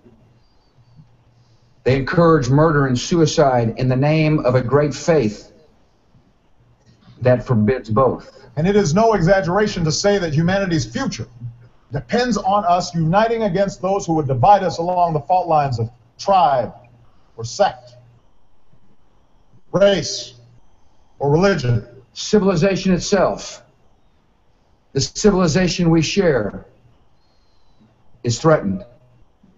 Collectively, we must take concrete steps to address the danger posed by religiously motivated fanatics and the trends that fuel their recruitment. Every nation has a stake in this cause. As we meet, the terrorists are planning more murder, perhaps in my country, or perhaps in yours. There can be no reasoning, no negotiation with this brand of evil. The only language understood by killers like this is the language of force. This threat cannot be ignored. This threat cannot be appeased. In this effort, we do not act alone. The conspiracies of terror are being answered by an expanding global coalition. We will train and equip forces fighting against these terrorists on the ground. We will work to cut off their financing and to stop the flow of fighters into and out of the region. We have a responsibility to deny any sanctuary, safe haven, or transit to terrorists. We are heirs to a proud legacy of freedom, and we're prepared to do what is necessary to secure that legacy for generations to come. We did not ask for this mission, yet there is honor in history's call. I ask that you join us in this common mission for today's children and tomorrow's. So let us go forward, confident, determined, and unafraid. Thank you very much.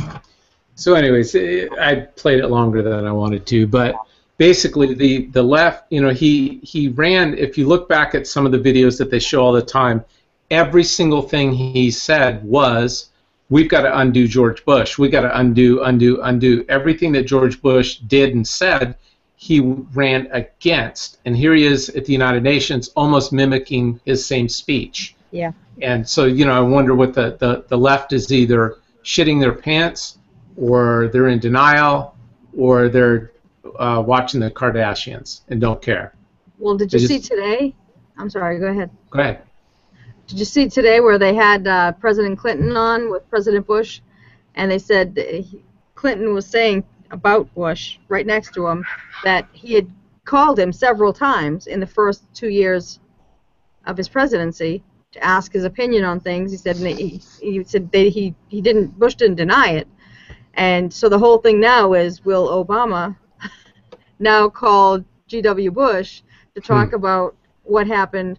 Because he said, you know, the whole thing was, okay, you can call him a liar all you want, but now that you're in the same situation, is he so much of a liar, or did you really get bad intel? You know, it's not. It's easy to say something like that someone's a liar and that they fooled the world by lies, and then you're in the situation. It's completely different. I think it's important to remember that what you just saw there is, you know, two supposedly very different presidential types, two very different figures dealing with very similar problems, but the language is the same, and I think that just reinforces, at least for me, it reinforces that these divisions that we think we have between Democrats and Republicans, it's all one big party now, and all of the superficial separations are played up to make us think that there's a division. You know, when we go to vote for the president in 2016, are we going to have 4 people to vote for, 6 people to vote for? No, we're going to have 2. And those 2 know that they're going to be the only 2. And it's much easier to manipulate and to control the 2 and join them into one than it is to separate them. And so what I saw right there with that little clip, it just reminds me that we're so bamboozled in this country that we don't realize we don't have a choice in who we vote for, or it doesn't really matter is what I'm saying. We wind up with the same words being presented to us, and those words are generally lies to cover up what is ever going on behind the scenes that really we have no control over. Yeah, you know, because just last week with signing all these agreements and stuff, John Bonner and Nancy Pelosi are like practically making out up there on you know, up at the podium. I'm like, I don't care. Like, we may have to come together and work together on something, but if I am fundamentally against everything that you stand for, and you have been nothing but an evil bitch, you know, for the past 10 years, I'm not hugging and kissing you. I'm sorry, I'm just not. I'll shake your hand, but I'm not. Be professional. Yeah, you know what I mean. Like you can separate the professional from the personal, but I'm not going up there and hugging and kissing and smiling with you and shaking hands and buddy. No, it's not happening. It's not happening. Jim has heard me say this many times. You might have heard me say it a couple times. And if anybody's been watching the show for a while, when the cameras are off and the doors are closed, every single politician in Washington is behind those closed doors, enjoying some cognac, smoking Cuban cigars, and laughing. And laughing, because we've got these people so wrapped. All I got to do to come out tomorrow, and I just got to go, blah, blah, blah, don't like Democrats. And the Democrats just go, oh, we just have to say we don't like you. But what do we agree on? Well, let's agree on this stuff. Well, wait a minute. That'll make people mad. Well, in the meantime, let's make sure we get a story about Kim Kardashian's fashion faux pas. Because that way people will stay focused over there. Look, and we can actually get these things pushed through. You know, another thing that you brought up about Obama's voting record when he was in the Senate. Yeah. Mm-hmm. How many did he miss? How many did you say he missed? Oh, almost 25%. Which was how many? 313. So that means that if you, and I'm not good at math, but that means that's like 1,200 votes. Yeah, there was 1,314 votes, and he missed like 324 of them. Missed, and that doesn't. They voted on 1,300 things. Name 2 of them. Right. Well, here's the thing. In 3 years, they had 1,300 votes. That's way too many laws to even be talking about voting. Exactly. You know? Yeah. I mean, you said more. Go ahead. Well, no, I was going to say we're just going to blow through these things because the rest of all this stuff isn't my topics. They're just us. I mean, what did I do? I don't know. I just blew through my screen. But let's do. I'm making an executive decision, and in allowing this one to come back on the screen because I watched it. And it was worth watching. Okay, so you actually watched this one? I did, and I think you guys will get a kick out of it. So let's watch her. During his 6 years on the job, Holder has made some terrible decisions. Hold on. I'll start it at the beginning, and then you guys will think it's funny.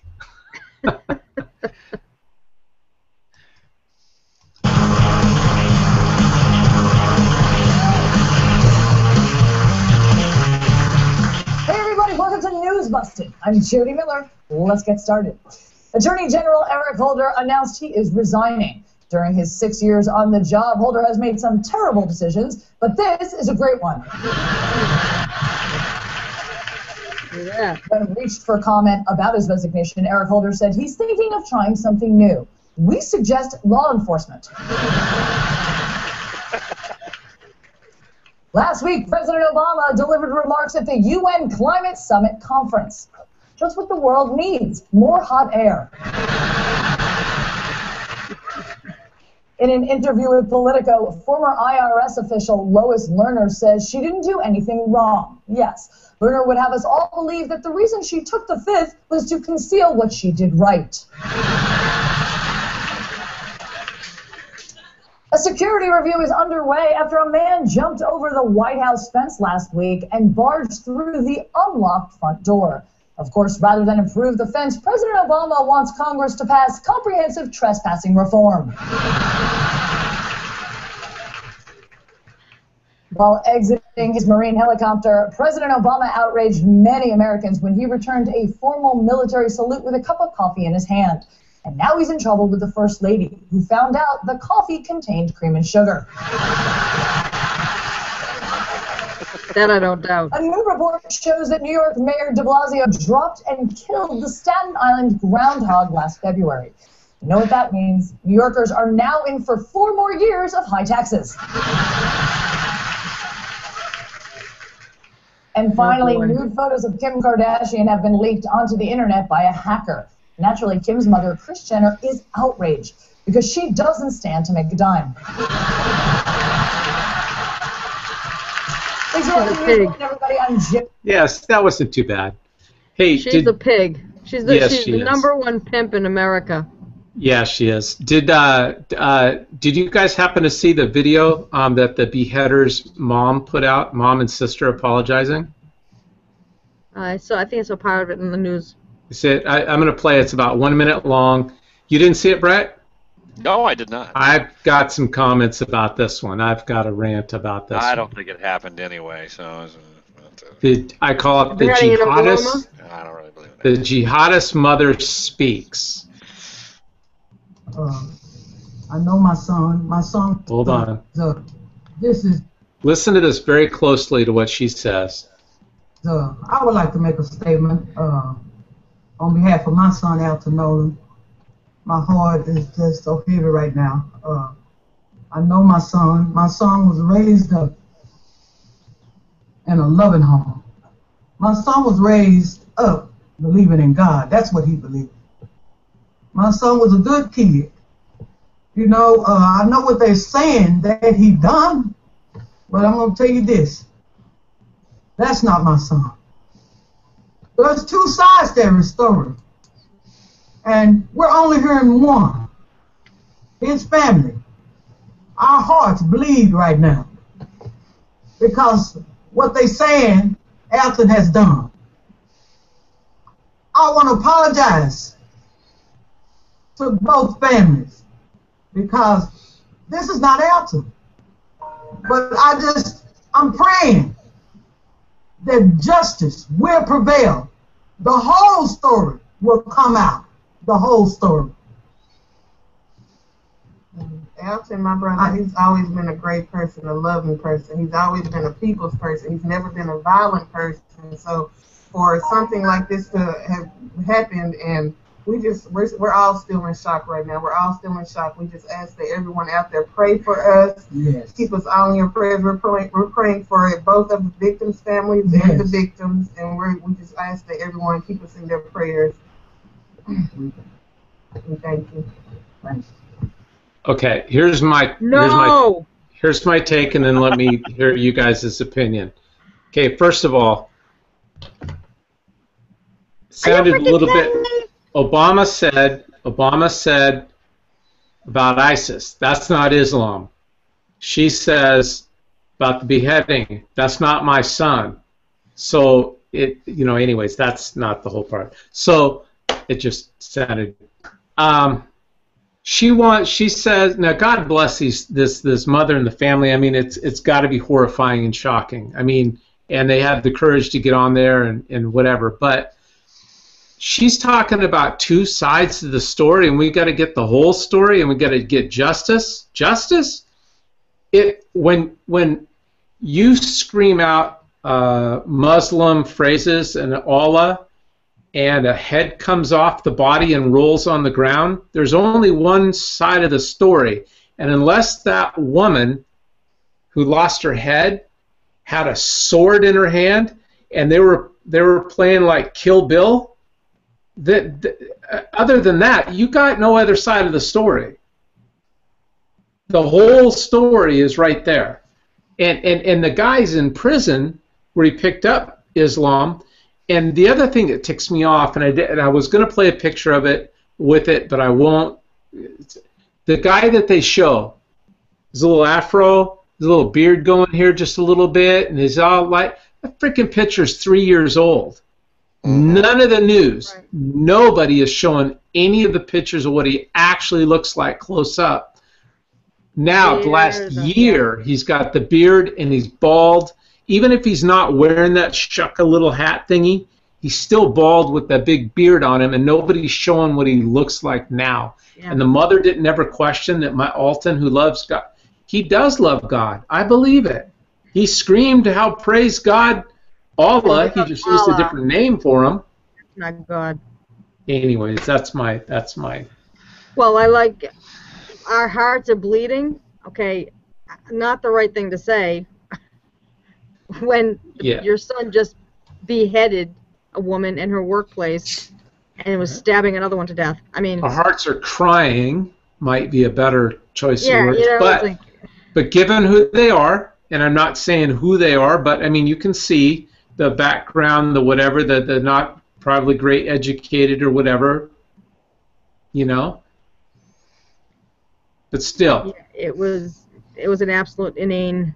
I want the whole story to come out. There's two sides to every story. My twisted mind just took what you were talking about. Probably not the right thing to say is, this incident really cuts me to the core. I think we need to slice away this falsehood and get to the truth. Let's cut away. He was so twisted. We've got to keep stabbing and stabbing at this issue until. We've got to cut away until we get the whole story. All right, we're almost done wrapping this thing up. That's it. I'm done. I'm going to hell. You are twisted. I am. We're going to do some quick fun picks, and we're going to play a miniature, short little thing, not trivia, but answer some questions that fun ones. I'm going to finish on a really positive video that I think you guys will like. I already ate it. I got to play my music. Let's take that off. The first one. This came off Amy's page. Didn't it, Amy? Let's see. Yeah, I think that was supposed to run. Yeah, I like this one. Real slowly, yeah. We're spinning this all. Look at it. I like this. We did a story on Kanye West, telling those people to say, "Fuck you, Kanye." Can friend of mine, black guy, posted this. I thought this was pretty funny. Get home after a long day, and hang that up. Oh boy. The goat you served is so undercooked, one of the Muslim customers tried to fuck it. Oh my. I love him though. I love Chef Ramsay. Isn't that great? Yeah. He's my hero. I love him. Dreams of my father, $1.99, right next to the douche. Right next to the douche. Yeah, baby. I hope that's real. Look at this. 1954, they mark him up there, the husband. 1964, 74, or 2004. 2004. Yeah, I think we're going the wrong direction. What have you done? The climatard. The climatard is a person with no formal education or training in science who believes that carbon dioxide is a pollutant, that the world's climate is being disastrously altered by human emissions of this vital gas, which is essential to life. Which it is, too. Yep. Favors drastic, unreasonable measures with no proof that they will have any effect and which will cause real, immediate economic devastation for the poor and the middle class. Flies into rage if you don't agree with them. Oh, I thought they were going to say flies in their private jet, because that's another truth. That's the other thing, yeah. Right? Leonardo DiCaprio. Exactly. This is old, but it's still good. Sometimes getting unfriended on Facebook is magical, really. Like the trash took itself out. This actually could be one of Amy's themes, because this is what she does. And Brett, have you ever seen Amy kick somebody off her page? This is almost like what it is. I don't know that I've seen the rant. Oh, she's great. This is almost like what it is. Like the trash took itself out. Like, get out of here, douchebag, and kick yourself in the ass on the way out. That's funny. You say to me that in order to protect your freedom, the government must take away your freedom? Why are you so stupid? Oh, he's a jackass. That guy is. Jackie Chan. Yeah. We either make ourselves miserable. Okay, now I started to get a little more positive on these, I'll be honest. We either make ourselves miserable or we make ourselves strong. The amount of work is the same. I'm going to turn that off. That's true. Whether you think you can or whether you think you can't, you're right. You're right. I like this one. The first step to getting anywhere is deciding you're no longer willing to stay where you are. And that's another reason why we're trying to do this show, because if we want to get somewhere, I'm not willing to stay where I'm at. We just got to do something. All right. Name things you say to get off the phone. Either one of you, what would you say to get off the phone? I think that this applies to if you're on your cell phone out somewhere or if you're at home. There's two different answers. My phone's about to die. Oh, that's a good one. I didn't think of that one. That's even better. Brett? Name things you say to get off the phone. I have another call coming in. Thank you. That was one of mine. Okay, so if you're out somewhere, hey, I got another call coming in. I'll call you right back. Oh, crap. I got to take this. I'll call you back. And if you're home, what do you say? If I'm home? What's at the door? Someone's at the door. I see. I gotta call you right back. I have to go get on the internet and do the blast. I can't talk right now. Yeah. I no longer have. I don't use my home phone, so I can't say that at all. I didn't even have a home phone. Yeah, but on your cell phone if you're at home. So I mean, if you're a cell phone at home, name things you should no longer be doing after you're 25. I've got one right now, but I don't know if I should say it. Doing laundry at your parents' house. Getting your nipples pierced. I did that when I was 38. Did that when I was 38, and I still have them. That hurts. Men getting circumcised? Oh. After 25? So when it's 23, it's okay? I had a friend who had to do it after 25. Not a good thing. Oh, Lordy. Not a good thing. Oh, Lordy. They had to actually put it up on a little stilt thing. Oh, no. I don't think like after those 20. Pizza stands, those things they put in the middle of the pizza. It had to be. It had to be propped up on something like that. That is awesome. That is just not good. That's not good. Not good at all. Last one. Question. Blue pill brings back a family member from the dead. Red pill, instant billionaire. I would take the red pill because then I could buy one of those stupid blue pills. I would take the red pill only because the stupid blue pill is only for Jesus Christ, so and nobody else is Jesus. Oh, there you go. There you go. There you go. All right. And that person has already lived their life. Yeah, and I could buy a lot of shoes with those billions. How do you know they want to come back? That's the other one too. All of a sudden they're like, what did you do? I was in heaven. No more. That just sucks. I was young. I could. Exactly. Skin hanging off. What have you done? All right. The last thing I've got on the agenda is a cool story, and don't ask me why I even watched this damn thing. About 2 weeks. I've had it on my screen for 2 weeks. I've almost shared it a couple times. Couldn't bring myself to do it. Then finally, I showed Lisa the thing, and I thought, you know what? That is kind of cool.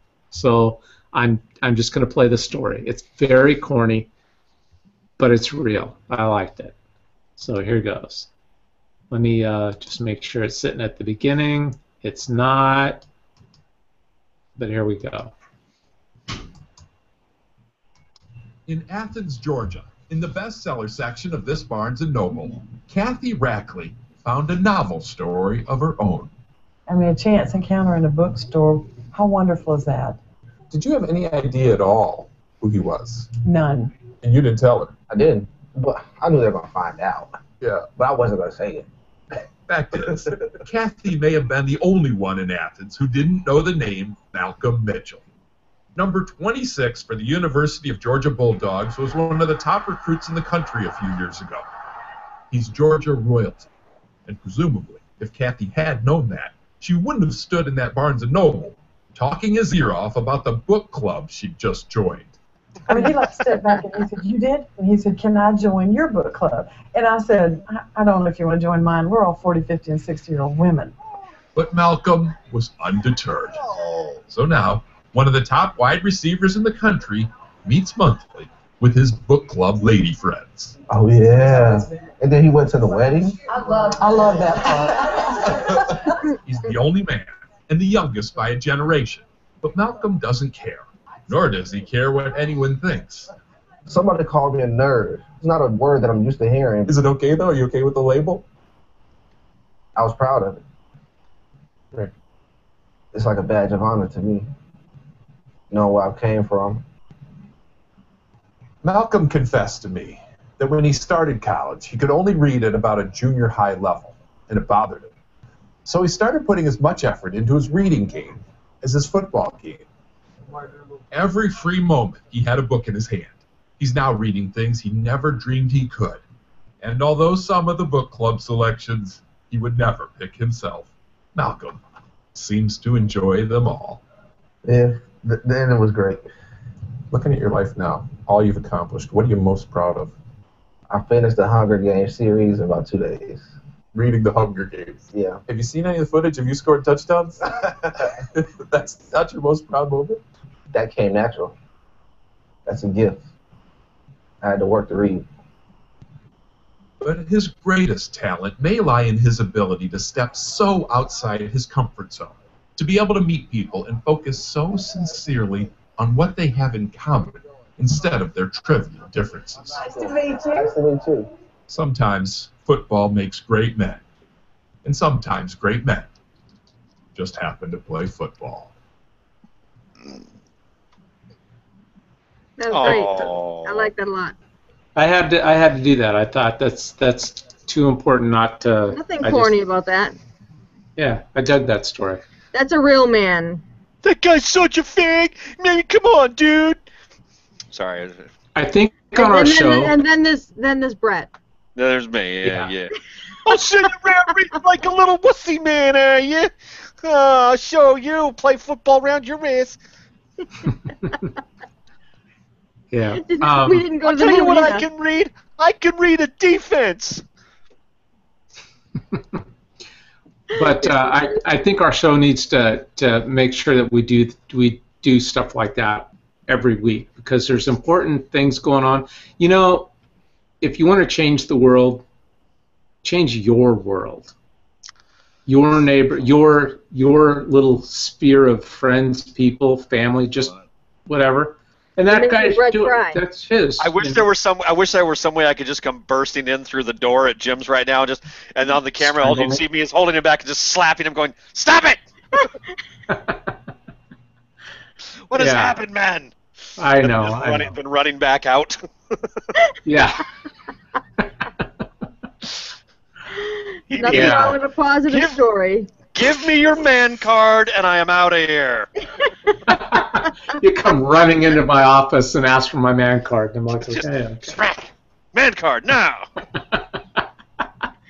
No, there's nothing wrong with positive stories. Unfortunately, there's not a heck of a lot of positive stuff in our world nowadays.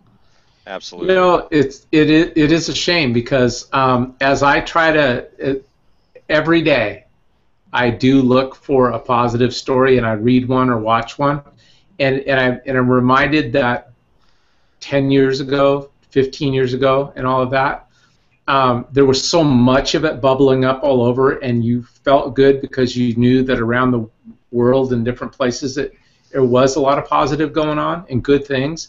And now it's like everything is just oozing negativity and oozing evil everywhere, all over. You can't even really, like, it's hard to focus or see any positive thing, excitement. It's just too much. That's what happens when you have a weak America.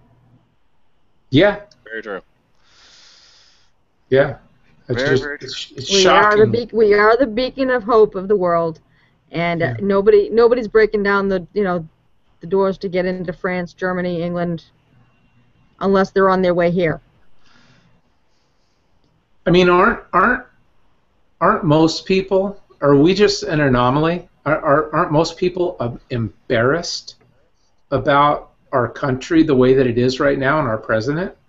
I mean, are just the three of us and the people who we associate with, are we all anomalies, or is the majority of the country truly embarrassed? Or could these people actually, some of them, be proud? And of what? I think the majority of Americans are absolutely, disgusted, and they are embarrassed by it.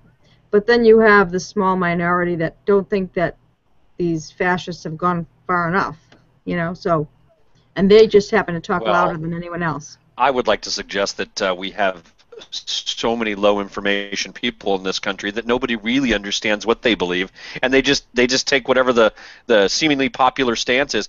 I mean, I think if you started putting news stories every night on the news on all the majors, and you started really hitting Obama negatively,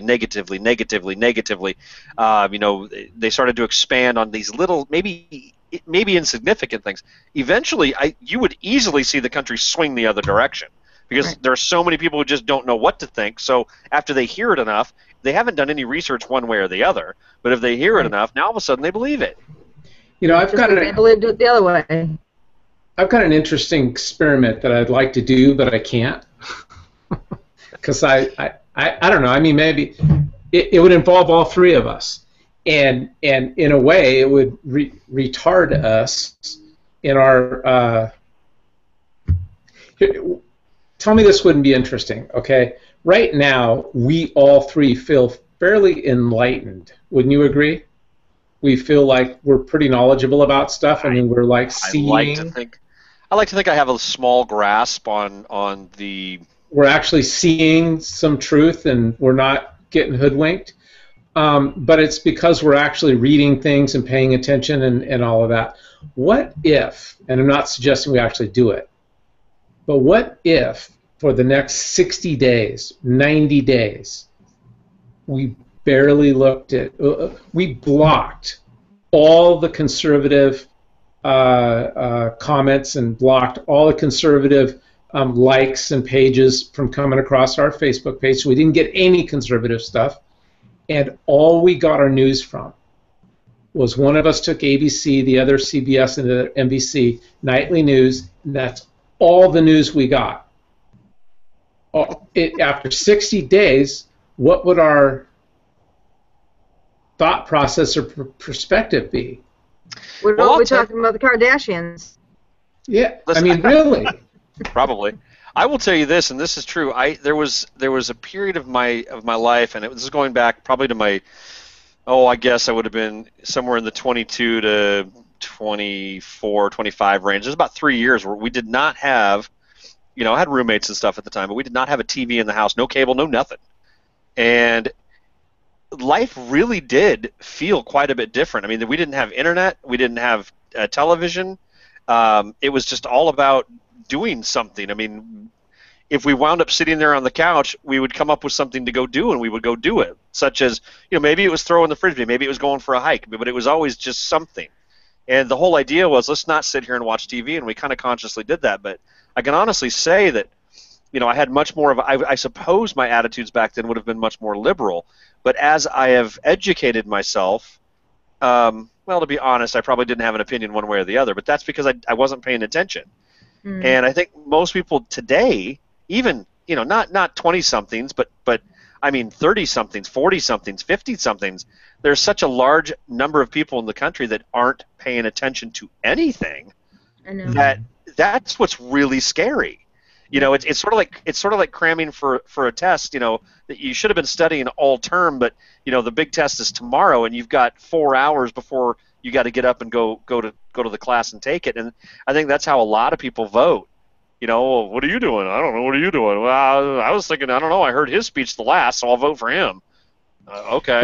For any of us that know the Bible at all and listen to things that Jesus said about quote unquote the end days, the last times, whatever, and he would talk about being vigilant, being aware, and when you see these signs and these things occur, know that the end is near, or look up and be happy and glad about whatever, because I'm coming back.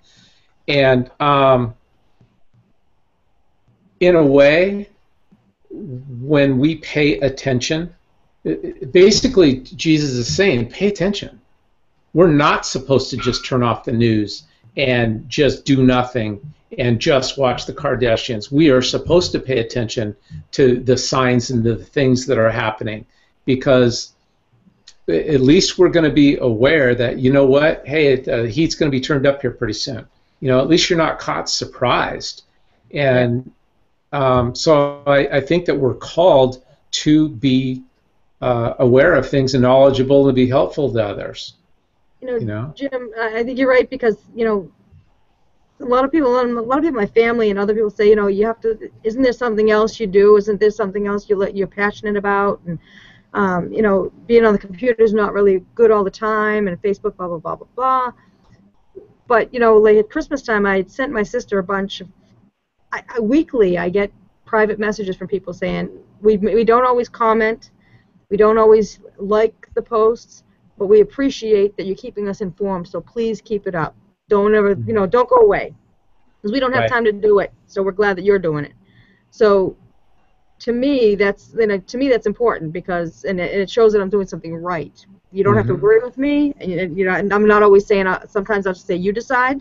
I don't know what I think of the story, but here's a story. But a lot of people do count on people like us to get, to help them to think, not help them to think a different way, but to see things differently than what ABC or NBC or CNN is just regurgitating or not even showing them, I know, that's funny that you say that. I have gotten several messages like that in the past from people that said, hey, I really love your stuff, or I really love your comments on that, whatever, and I'm like, I had no idea that you were even paying attention or watching or reading all this stuff, or not. It's shocking. And that usually happens when I'm thinking, man, this is just not worth it. I'm not going to make these posts anymore because it doesn't matter. And then all of a sudden somebody out of the blue comes out of the woodwork and says, I really dig what you're doing, or whatever. Yeah, keep it up. Keep up the good work, or something like that. Yeah. So I really do think it's something that not everyone can do, and those of us that can do it should do it well. And those of you who enjoy it being done, advertise and give us some freaking money so we can do it better. I'm just saying. Or at least like the blast. Yeah, at least like our page. Yeah. Here we go. We're gonna. Oh! It made me go deaf. One day she said, "Sweetheart, the party's over." Party's over. Turn out the lights. Good night, all. The party's over. They say